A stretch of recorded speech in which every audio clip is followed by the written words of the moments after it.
Share बजारसँग सम्बन्धित exclusive अन्तर्वार्ता, पुँजी बजारका खास जानकारीसँगै मार्केट टिप्सका लागि अर्थ सरोकार सब्स्क्राइब गर्नुहोस्। हाम्रा कार्यक्रमहरू नछुटाई हेर्न बेल आइकनमा क्लिक गर्नुहोस्। यति बेला देशभर लकडाउन छ, निषेधाज्ञा जारी गरिएको छ, कोरोनाको काल छ, सबैतिर त्रासै त्रास छ। यो बीचमा धितोपत्र बोर्डमा यदि यो लकडाउन नभइदिएको भए धितोपत्र बोर्डमा थुप्रै लगानीकर्ताहरू जाने थिए, तर यति बेला लकडाउन भएका कारण पनि त्यो सम्भव छैन।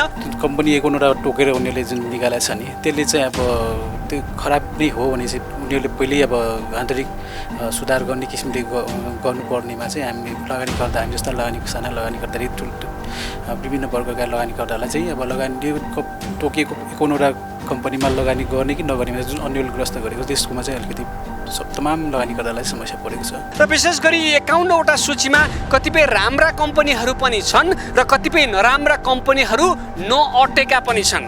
त्यो भएका हुनाले पनि नेपाल धितोपत्र बोर्डले सार्वजनिक गरेको यो विज्ञप्तिमा धितोपत्र बोर्डको नियत ठिक छ वा छैन भन्ने विषयमा पनि चौतर्फी चर्चा, परिचर्चा, आलोचना र बहस हुन थालेको छ। त्यो जुन विज्ञप्ति छ त्यो विज्ञप्ति बदर गर्नको लागि चाहिँ मैले चाहिँ सर्वोच्च अदालतमा रिट दायर गरेको। कुनै पनि कम्पनीको वित्तीय अवस्था के कस्तो छ राम्रोसँग नहेरिकन यो कम्पनी नराम्रो हो भनेर बोर्डले त्यो कानुनमा व्यवस्था छैन त्यो, तर त्यो कारोबारलाई चाहिँ मापन गर्ने विधि चाहिँ छैन, कानुन नेपालमा स्पष्ट छैन। त्यो ऐनमा चाहिँ सजाय हुनुपर्छ भनेर चाहिँ भन्ने अब कर्नरिङ भनेको के हो भन्ने कुरा चाहिँ स्पष्ट चाहिँ व्यवस्था नेपालको कानुनमा चाहिँ छैन। साना लगानीकर्ताको जुन समस्याहरू छ यो टिएमए सेवा, मेरो सेयर, हरेक समस्याहरूको विषय पनि उठान गर्दा हामीले त्यसमा रिटमा चाहिँ उल्लेख गरेको छौँ। हामीले समयमा चाहिँ पैसा तिरेन भने चाहिँ क्लोज आउट फाइन राख्ने के व्यवस्था रहेछ।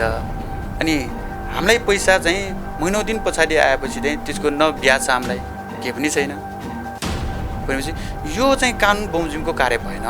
मलाई जहाँसम्म लाग्छ अब यो रिट दर्ता गरिसकेपछि यो विषयमा चाहिँ ध्यान आकर्षण पनि हुन्छ सबै निकायलाई, त्यसपछि चाहिँ अब चाहिँ सुधार आउँछ भन्ने चाहिँ मलाई लागेको छ। धितोपत्र बोर्डले काम चाहिँ साह्रै सही गर्यो तर प्रक्रिया चाहिँ साह्रै गलत गर्यो भन्ने निष्कर्ष अधिकांश लगानीकर्ताहरूको छ।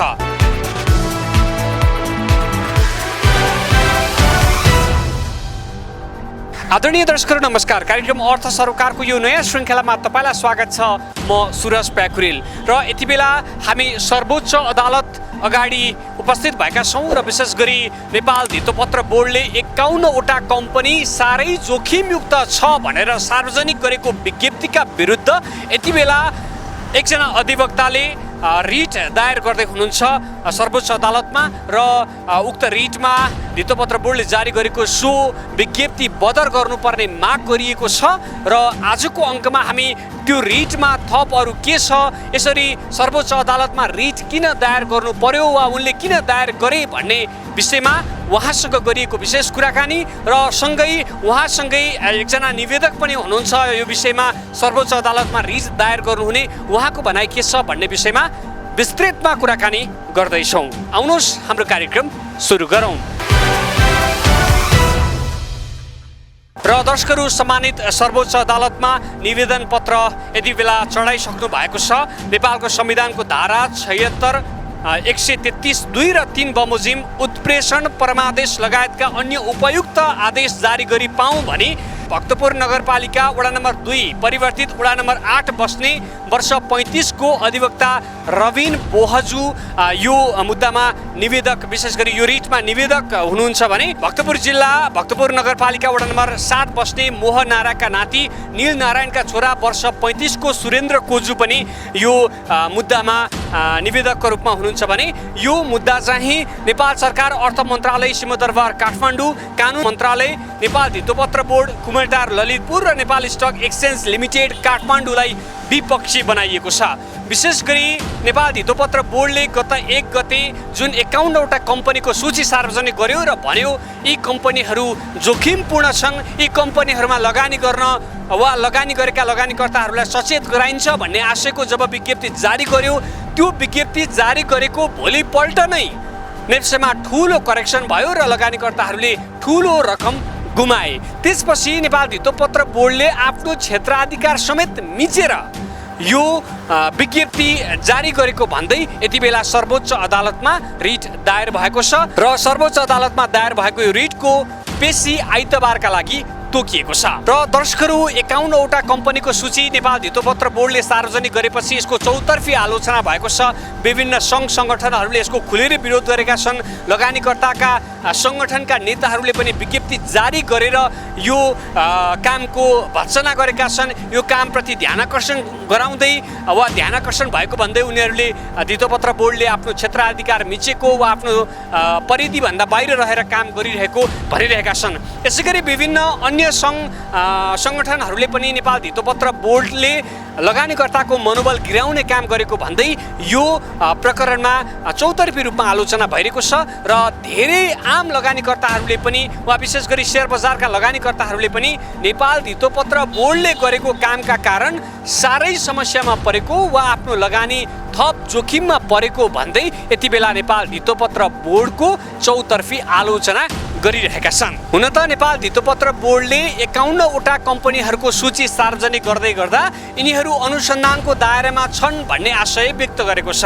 तर भित्री रूपमा अनुसन्धान गरेर यो कुरालाई टुङ्ग्याउनु पर्ने ठाउँमा जबरजस्ती कम्पनीहरूलाई बदनाम गराउने बदनियतका साथ यी कम्पनीहरू जोखिमपूर्ण छन् भनेर धितोपत्र बोर्डले लगानीकर्ताको लगानीमाथि धावा बोलेको आरोप यति बेला समग्र लगानीकर्ताहरूको छ र धेरै लगानीकर्ताहरूले यो कुराको विरोध गरिरहेका छन्। यद्यपि नेपाल धितोपत्र बोर्डले अभिभावकीय भूमिका निर्वाह गरेको वा नेपाल धितोपत्र बोर्डको यो कदम निकै नै स्वागत योग्य भएको भन्ने लगानीकर्ताहरूको सङ्ख्या पनि सानो छैन। यद्यपि नेपाल धितोपत्र बोर्डले काम चाहिँ साह्रै सही गर्यो तर प्रक्रिया चाहिँ साह्रै गलत गर्यो भन्ने निष्कर्ष अधिकांश लगानीकर्ताहरूको छ।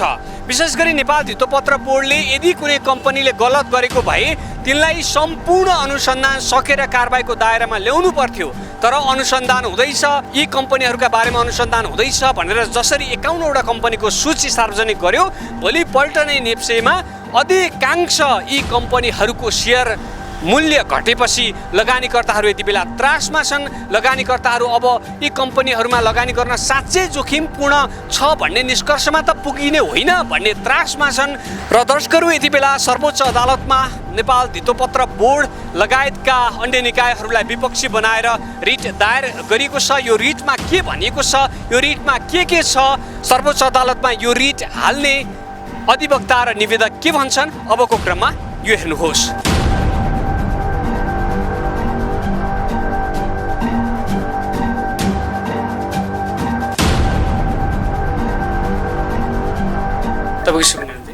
मेरो सुरेन्द्र खोज हो। जस्तो तपाईँले अहिले यो जुन रिट परेको छ सर्वोच्च अदालतमा त्यसको निवेदक पनि हुँदो रहेछ, यो चाहिँ खास रिटमा निवेदन दिनुको कारण चाहिँ अब यस्तो छ, अब अस्ति धितोपत्र बोर्डले जुन सूचना निकाल्यो नि 51वटा कम्पनीहरूमा चाहिँ समस्याग्रस्त छ, त्यसमा चाहिँ लगानी गर्दाखेरि जोखिम हुन्छ भनेर जुन उनीहरूले त्यो अन्यलपूर्ण जुन त्यो विज्ञप्ति निकालेर हामी जस्ता लगानीकर्तालाई एकदम भ्रममा पार्ने भनौँ कि अब अन्यलग्रस्त पार्ने त्यस्तो काम गरेको भएको भएर त्यो कम्पनी 51वटा टोकेर उनीहरूले जुन निकालेको छ नि त्यसले चाहिँ अब त्यो खराब नै हो भने चाहिँ उनीहरूले पहिल्यै अब आन्तरिक सुधार गर्ने किसिमले गर्नुपर्नेमा चाहिँ हामी लगानीकर्ता, हामी जस्ता साना लगानीकर्ता विभिन्न वर्गका लगानीकर्तालाई चाहिँ अब टोकिएको 51वटा कम्पनीमा लगानी गर्ने कि नगर्ने जुन अन्यलग्रस्त गरेको त्यसकोमा चाहिँ अलिकति तमाम लगानीकर्तालाई समस्या परेको छ।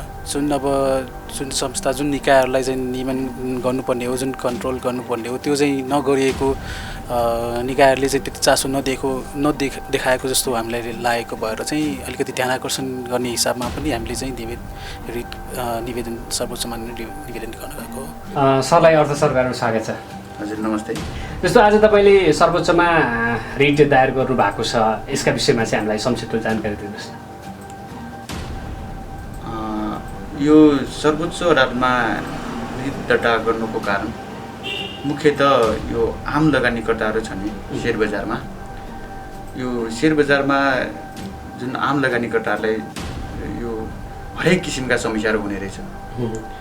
जस्तो यो बोर्डले नियमन गर्नुपर्ने सङ्गठित संस्थाहरू छ, उहाँहरूलाई चाहिँ जुन हिसाबले उहाँले कानुन बमोजिम नियमन गर्नुपर्ने हो त्यो नगरेको कारणले टिटोपोट बोर्ड स्वयंले जुन अस्ति 1 गतेतिर एउटा चाहिँ विज्ञप्ति निकाल्दैछ त्यो विज्ञप्तिले चाहिँ आम लगानीकर्ताले चाहिँ त्रसित र आतङ्कित बनाएको कारणले यो विषयमा चाहिँ अब आम लगानीकर्ताको हकहितको लागि उहाँहरूको लागि समस्याको विषय हेरेर त्यो जुन विज्ञप्ति छ त्यो विज्ञप्ति बर्डर गर्नको लागि चाहिँ मैले चाहिँ सर्वोच्च अदालतमा रिट दायर गरेको म एउटा लगानीकर्ता पनि हो सेयर बजारको र कानुन व्यवसाय पनि हो त्यसकारण यो सम्पूर्ण सेयर बजार लगानीकर्ताहरूको हकहितको लागि मैले सर्वोच्च अदालतमा रिट दायर गरेको। त्यसमा मुख्य मागदाबीहरू चाहिँ के छन्? यसमा मुख्य मागदाबी भनेको यो मैले मुख्यतः 3वटा चाहिँ यसमा मागदाबी राखेको छु। टिटोपोटो बोर्डले जुन 51वटा जुन कम्पनीहरू जुन कम्पनी चाहिँ नराम्रो हो भन्ने धारणा राखेर जुन बोर्डले भनेको धारणा राख्ने होइन कुनै पनि कम्पनीको वित्तीय अवस्था के कस्तो छ राम्रोसँग नहेरिकन यो कम्पनी नराम्रो हो भनेर बोर्डले त्यो कानुनमा व्यवस्था छैन। त्यो टिटोपोट बोर्ड सम्बन्धी ऐन 2063 मा उहाँको काम कर्तव्य अधिकार के हो भन्ने कुरा त्यो ऐनमै स्पष्ट छ। त्यो ऐन बाहेकको काम बोर्डले गर्न मिल्दैन। त्यसमा यो पर्दैन त्यसमा पर्दैन। बोर्डले भनेको जुन बोर्डले चाहिँ स्वीकृति दिया हो नि सञ्चालन टिटोपोट सञ्चालन गर्नको लागि स्वीकृति गरेका सञ्चालन गर्नको लागि जुन उहाँले नियमन गर्नुपर्ने संस्था हो उहाँलाई नीति निर्देशन हुने ऐन कानुनहरू के हो त्यो अनुसार चाहिँ उहाँले चाहिँ जस्तै सङ्गठित संस्थाले संस्थागत सुशासन पालना नगरेको खण्डमा उहाँलाई आन्तरिक रूपमा चाहिँ सचेत गराउने हो कि उहाँलाई चाहिँ कसुर गरेको ठहरेमा सजाय गर्नुपर्ने हो कि के हो त्यो ऐन बमोजिम सजाय गर्नुपर्ने व्यवस्था ऐनमै व्यवस्था छ। तर त्यो बाहेक चाहिँ उहाँले चाहिँ अब 200 भन्दा बढी सूचीकृत छ त्यो किन 200वटै कम्पनी चाहिँ यस्तो हो भनेर उहाँले प्रकाशित गर्नु पर्यो कुन आधारमा चाहिँ 51वटा कम्पनी मात्र चाहिँ उहाँ चाहिँ नराम्रो सूचीकृत कालो सिटमै परेको हो भन्ने लाइनबाट जुन निकालेको एकदम कानुन विपरीतको काम हो। त्यही भएर यो बर्डर हुनुपर्छ भन्ने लाइनबाट चाहिँ मैले सर्वोच्च अदालतमा रिट दायर गरेको पहिलो कुरा यो हो। अर्को एउटा यो इन्ट्रेस्टिङ कुरा के छ भन्दाखेरि यो कानुन पनि कस्तो भइदियो भन्दाखेरि हाम्रो नेपालको कानुन सेयर बजार चाहिँ यस्तो कस्तो बजार भयो भन्दाखेरि अब यसमा चाहिँ कर्नर ट्रेडिङ भन्ने हुन्छ इन्साइडर ट्रेडिङ हरेकजना कर्नलिङ हुन्छ। कर्नर ट्रेडिङ पनि कस्तो हुन्छ भन्दाखेरि कानुन बमोजिम गरे आउँछ कि कानुन बमोजिम गरे आउँछ एउटा खाले लगानीकर्ताले त्यो स्टकमा त धेरै किता सेयरहरू हुन्छ त्यो एउटा खाले लगानीले चाहिँ यो एउटा कुनामा राख्ने के कुना कर्नल भन्नाले एउटा कुना हो नि त एउटा समूह मिलेर त्यसले चाहिँ सेयर बजारलाई चाहिँ प्रभावित पार्नको लागि डिमान्ड एन्ड सप्लाईको कुरा आउँछ यहाँ त्यसलाई चाहिँ एउटा कुनामा राखेर त्यसको चाहिँ मूल्य बढी राखेर अब 49% चाहिँ सेयर चाहिँ उहाँले चाहिँ राख्ने त्यो कानुन बमोजिम चाहिँ उहाँहरूले चाहिँ सेयर किन्ने राज्यलाई चाहिँ कर पनि तिरे आउँछ उनीहरूले हेर्दा यो कानुन बमोजिम नै हो। यो कानुन बमोजिम चाहिँ लगानी गरे आउँछ तर यहाँ सीमित व्यक्तिहरूको पहुँच पैसावाला व्यक्तिहरू लगानी गर्न सक्ने व्यक्तिहरूको मात्र उहाँहरूको चाहिँ उहाँले कर्नलिङ गरे आउँछ। त्यो कर्नलिङको आधारमा अब कानुनमा चाहिँ दण्ड सजाय भने कर्नलिङ गर्नेलाई दण्ड सजाय गर्ने व्यवस्था छ टिटोपोट ऐनमा। त्यो ऐनमा व्यवस्था हुँदा पनि त्यो ऐनलाई टेकेर उहाँले चाहिँ काम कारबाही गरिरहेको छ भन्नाले खरिद बिक्री गरिरहेको छ सेयर कारोबार गरिरहेको छ। अब हेर्दा चाहिँ कानुन बमोजिम उहाँले चाहिँ कारोबार गरेको हो तर त्यो कारोबारलाई चाहिँ मापन गर्ने विधि चाहिँ छैन। कानुन नेपालमा स्पष्ट छैन। त्यो मापन गर्ने भन्नाले कर्नलिङलाई चाहिँ मापन गर्ने एउटा पनि कानुन हुनु पर्यो नि। ऐनमा चाहिँ सजाय हुनुपर्छ भनेर चाहिँ भन्ने अब कर्नलिङ भनेको के हो भन्ने कुरा चाहिँ स्पष्ट चाहिँ व्यवस्था नेपालको कानुनमा चाहिँ छैन अहिले। त्यसकारण त्यो कर्नलिङको विषयमा पनि हामीले चाहिँ उपयुक्त आज्ञा आदेश जारी गरी पाऊँ भनेर हामीले कानुन मन्त्रालय पनि विपक्षी बनाएको छौँ अर्थ मन्त्रालय पनि विपक्षी बनाएको छौँ र नेप्से र टिटोपोट भइहाल्यो 4वटा हामीले चाहिँ संस्थाले चाहिँ विपक्षी बनाएको छ। अर्थ मन्त्रालयलाई विपक्षी बनाउनु उहाँले पनि नियमन गर्नु पर्यो ढिटोपटो कानुनको विषयमा ढिटोपटो बोर्डले चाहिँ के कस्तो गरेको हो, अर्थमन्त्रालयको पनि विषय अन्तर्गत पर्यो। राज्य यो समग्र नेपालको अर्थतन्त्रलाई प्रभाव पार्ने विषय हो सेयर बजारले। अहिले हेर्नुहोस् त तपाईँ, दिनमा कति अरबको कारोबार हुन्छ भनेपछि यो केही सीमित व्यक्तिहरूको चलखेलले नेपालको अर्थतन्त्र नै डामाडोल गर्ने हिसाब हो यो सेयर बजार भनेको। धेरै कुराहरू छ यसमा। यो विषय चाहिँ पछि आउँछ, यो मुद्दाको विषय भएको हुनाले त्यो पछि मुद्दाको प्रक्रियामा आउँछ। त्यसकारण हामीले समग्र यो साना लगानीकर्ताको जुन समस्याहरू छ, यो टिएमए सेवा, मेरो सेयर, हरेक समस्याहरूको विषय पनि उठान गरेर हामीले त्यसमा रिटमा चाहिँ उल्लेख गरेको छौँ। अर्को अब एउटा कस्तो पनि भइदियो भन्दाखेरि यो लकडाउनमा छ नि, यो फुर्सद भयो सेयर कारोबारमा चाहिँ म नि यसो के कस्तो हो भनेर मैले मिडियामा पनि अर्थ सरोकार भन्ने यो युट्युबमा सर्च गर्दाखेरि अर्थ सरोकारको जुन इन्टरभ्यूहरू सरोज प्याकुरेल उहाँको पनि एउटा एकदम राम्रो लाग्यो त्यो इन्टरभ्यू, त्यो हेरेँ। अनि त्यसमा चाहिँ यो सेयर बजार सम्बन्धी चाहिँ धेरै समस्याहरू रहेछ कि। अनि के हो भनेर मैले अध्ययन अनुसन्धान गरेँ। अनि म स्वयंले पनि टिएमए सेवा लिएर सेयर खरिद बिक्री चाहिँ गरेँ। दिनमा चाहिँ लगभग मेरो पनि 2-4 लाख चाहिँ कारोबार हुँदै गयो। इन्ट्रेस्टिङ लाग्यो। पहिला चाहिँ मैले चाहिँ यो सेयर कारोबार चाहिँ अलि धेरै नै हुन्छ कि जुवाको खेल हो भन्छ, के हो भनेर हेरेँ। तर त्यो मात्र होइन रहेछ, त्यो हरेक व्यक्तिले चाहिँ यो सेयरको बारेमा चाहिँ जानकारी राख्नुपर्ने जस्तो देखेँ मैले।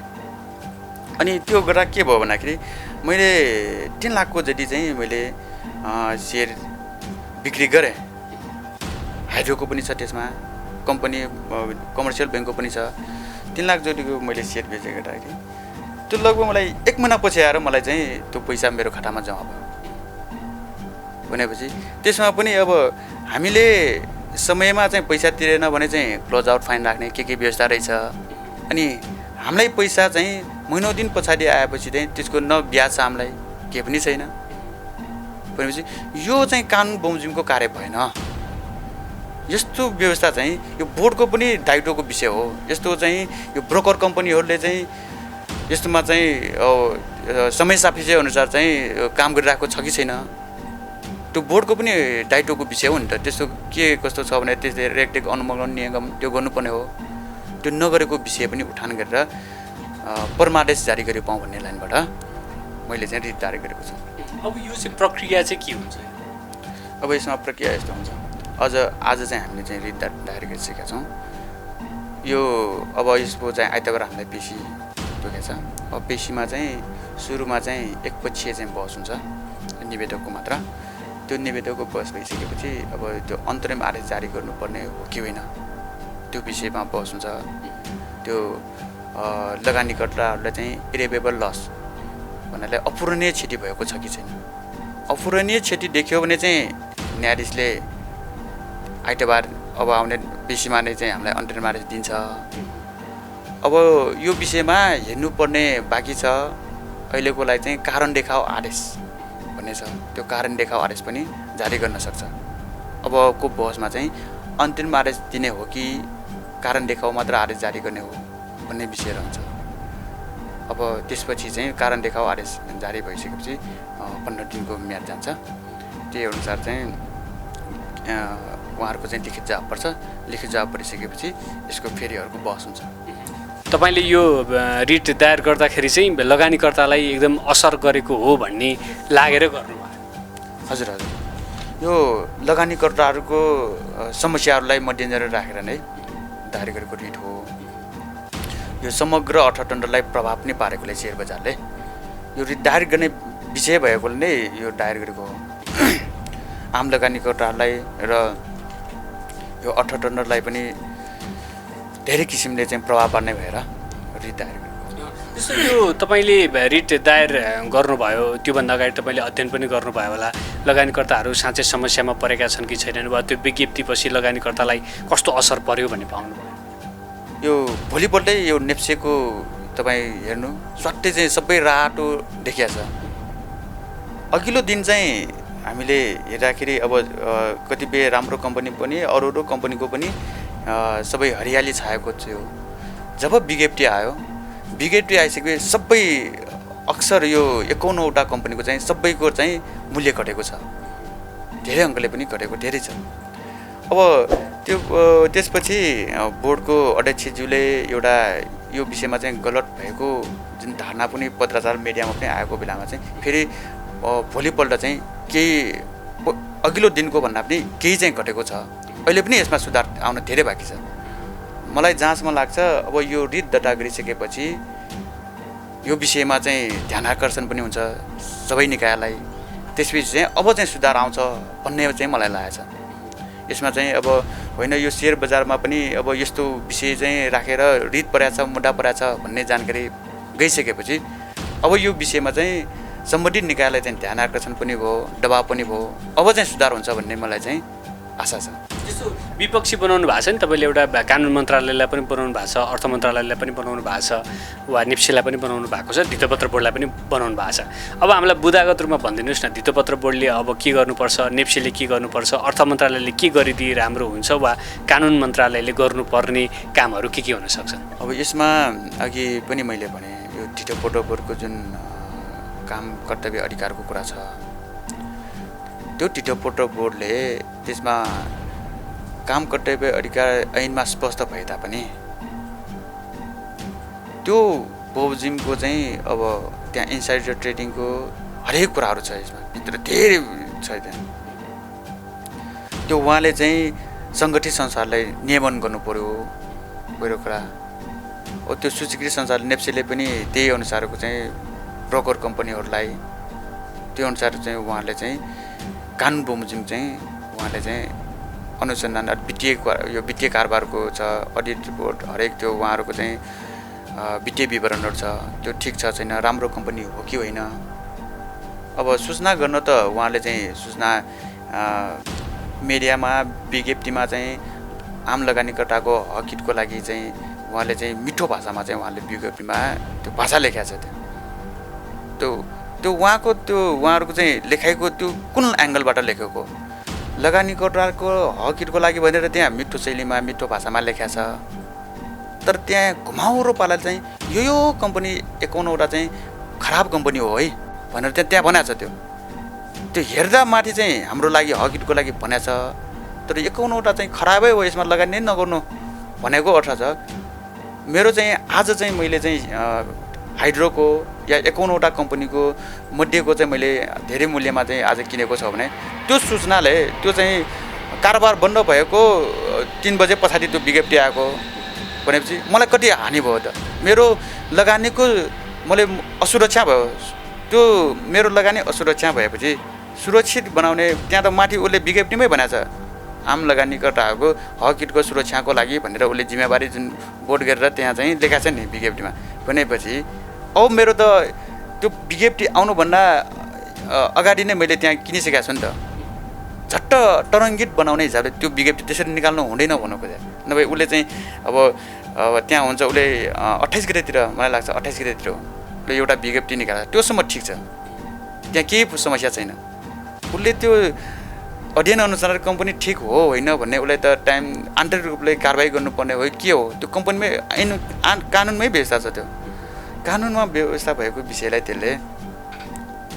त्यसैले त्यही उसले निर्णय गर्ने हिसाबले उसले कारबाही नै गरेको हिसाबले चाहिँ उहाँले त्यसरी चाहिँ विज्ञप्ति निकाल्न नहुने हो। त्यो चाहिँ एकदम कानुन विपरीतको कार्य भएको हुनाले यो विषयमा चाहिँ हामी आम लगानीकर्ताले पनि अहिले चाहिँ मलाई 10-12 जना साथीहरूले पनि फोन गरिरहेछ। अहिले यो हाम्रो पनि यस्तो समस्या छ, हामीले चाहिँ यसरी पैसा नपाएको समयमा ब्रोकरबाट पनि समस्या छ, हरेक हिसाबले हाम्रो पहुँच पनि नपुगेको छ। अब म त यहाँ फलाना जिल्लामा छु, मेरो पहुँच चाहिँ पुगेको छैन, पहुँच बनाउन यस्तो कुरा पनि उठाउनु पऱ्यो, हरेक कुरा चाहिँ मलाई अहिले चाहिँ फोनबाट पनि साथीभाइको चाहिँ फोन आइरहेछ। यो विषय पनि अब हामीले यो रिटमै उठाएको छु। कानुन मन्त्रालयले विपक्षी बनाउनुको अर्थ त कानुन केही सम्बन्धित कानुनहरू बनाइदियोस् भन्ने होला?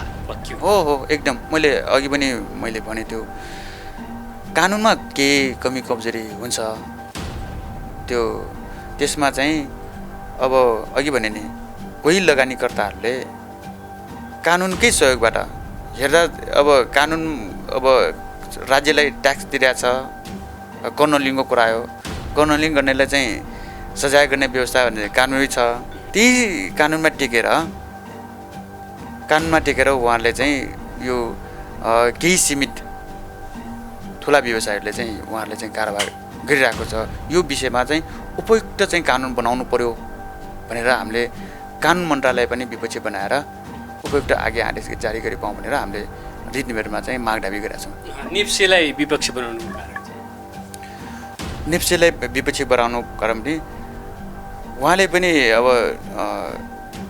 नेप्सेमा चाहिँ त्यहाँ धेरै लिस्टिङ भएकाहरू अब त्यो नेप्से भनेको त यो बोर्डले एउटा दोस्रो बजार सञ्चालन गर्नको लागि उहाँले चाहिँ एकमात्र नेप्से भनेको बोर्डको नेपालको एकमात्र दोस्रो बजार सञ्चालक हो।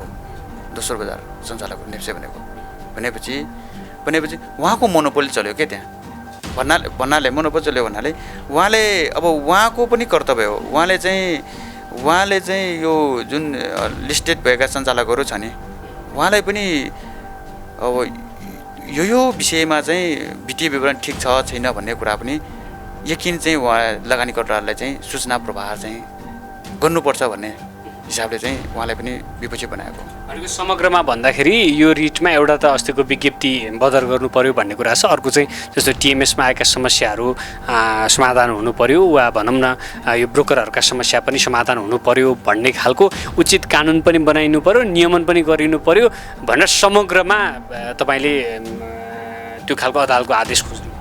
हजुर एकदम हो। समग्र यो आम लगानीकर्ताको हक हितको लागि नै यो पहिला कानुन स्पष्ट नभएकोमा चाहिँ कानुन बनाऊ भन्ने एउटा भयो। अर्को एउटा यो ब्रोकर कम्पनीहरूबाट जुन बेटिटीहरू भएको छ असुविधाहरू लगानीकर्तालाई हुन गएको त्यो विषयमा सुधार गर्नु भन्ने हो। अर्को यो मेन कुरा भनेको जुन ढिटोपोटो बोर्ड स्वयंले यो 51वटा कम्पनीबाट कालो सूचीमा परेका हो भन्ने जुन धारणा व्यक्त गरेको छ त्यो चाहिँ बिल्कुल ऐन विपरीत छ। त्यो चाहिँ बर्डर गरी पाऊँ भनेर बर्डर हुनुपर्छ भनेर हामीले चाहिँ दायर गरेको।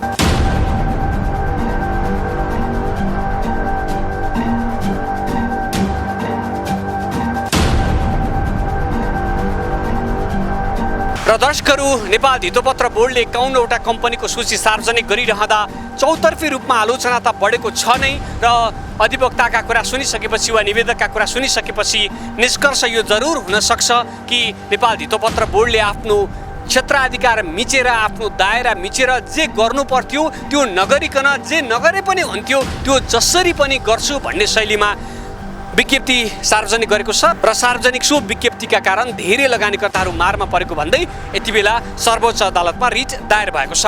अब सर्वोच्च अदालतमा यो रिट दायर भइसकेपछि आइतबार पेशी तोकिएको छ। आइतबार एकपक्षीय बहस हुनेछ र सो बहसपछि सर्वोच्च अदालतले उसलाई आवश्यक ठानेको आदेश दिनेछ र यो मुद्दा प्रक्रिया अगाडि बढ्नेछ। योभन्दा अगाडि यसरी लगानीकर्ताका पक्षमा भनौँ न लगानीकर्तालाई अप्ठ्यारो पर्यो भनेर कानुनी उपचार खोजिएका थोरै मात्र उदाहरण छन्।